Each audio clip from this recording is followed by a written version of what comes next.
Assalamualaikum warahmatullahi wabarakatuh. Perkenalkan, nama saya Waudang Gita Duceni, kelas J, jurusan Pendidikan Guru Sekolah Dasar, Universitas Muhammadiyah Buton. Kali ini saya akan membahas materi tentang siklus karbon. Sesuai dengan namanya, karbon memiliki peran penting di dalam siklus ini. Selain itu, karbon juga merupakan salah satu unsur kimia terpenting bagi keseluruhan kegiatan makhluk hidup yang tinggal di planet bumi. Tidak hanya kegiatan yang dilakukan setiap makhluk hidup saja yang menghasilkan karbon. Makhluk hidup sendiri termasuk manusia memiliki unsur karbon di dalamnya. Lalu, apa itu siklus karbon?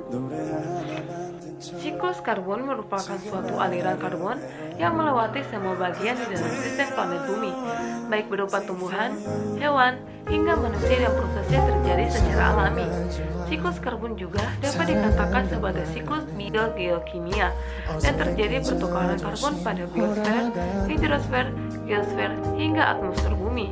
Selain itu, siklus karbon merupakan suatu siklus penyimpanan dan juga perpindahan unsur karbon yang terjadi antara atmosfer atau udara, makhluk hidup atau biosfer, geosfer atau tanah, serta hidrosfer atau air.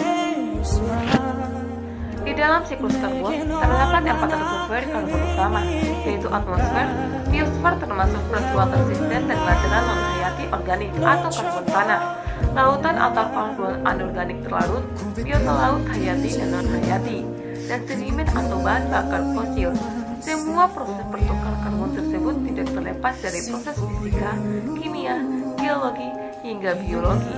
Kita harus tahu jika karbon terbesar berada di atmosfer bumi, yaitu dalam bentuk gas karbon dioksida atau CO2. Proses siklus karbon atau oksigen. Siklus karbon adalah sirkulasi dan transformasi karbon bolak-balik antara makhluk hidup dan lingkungan. Selama siklus karbon, hewan dan tumbuhan menambahkan karbon dioksida ke atmosfer melalui respirasi sel, dan tanaman menghilangkan karbon dioksida melalui fotosintesis.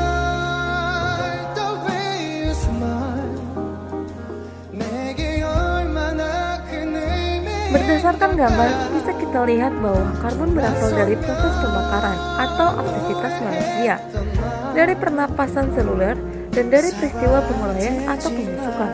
Karbon dioksida berkumpul di atmosfer yang kemudian akan ditangkap atau diserap oleh tumbuhan untuk proses fotosintesis atau fiksasi CO2.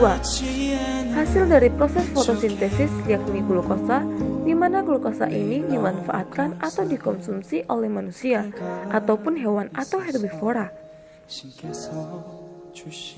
Kita lihat skema daur karbon.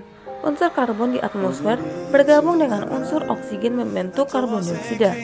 Tumbuhan menggunakan karbon dioksida untuk membuat makanan sendiri dan pertumbuhan. Tumbuhan yang mati dan terpendam dalam jangka waktu yang lama menjadi bahan bakar fosil.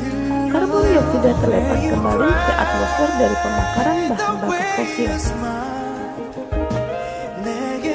Sedangkan skema daur karbon dan oksigen. Sumber karbon alami, tumbuhan dan hewan yang mati, timbul organisme, karbon dioksida di atmosfer, pelapukan, gas metana dari sapi dan ruminansia lain, respirasi aerob dari organisme daratan dan air. Sumber karbon dan hasil aktivitas manusia, pembakaran kayu dan hutan, asap kendaraan, truk dan pesawat, pembakaran bahan bakar fosil seperti batu bara, minyak, dan gas alam untuk menghasilkan panas dan energi.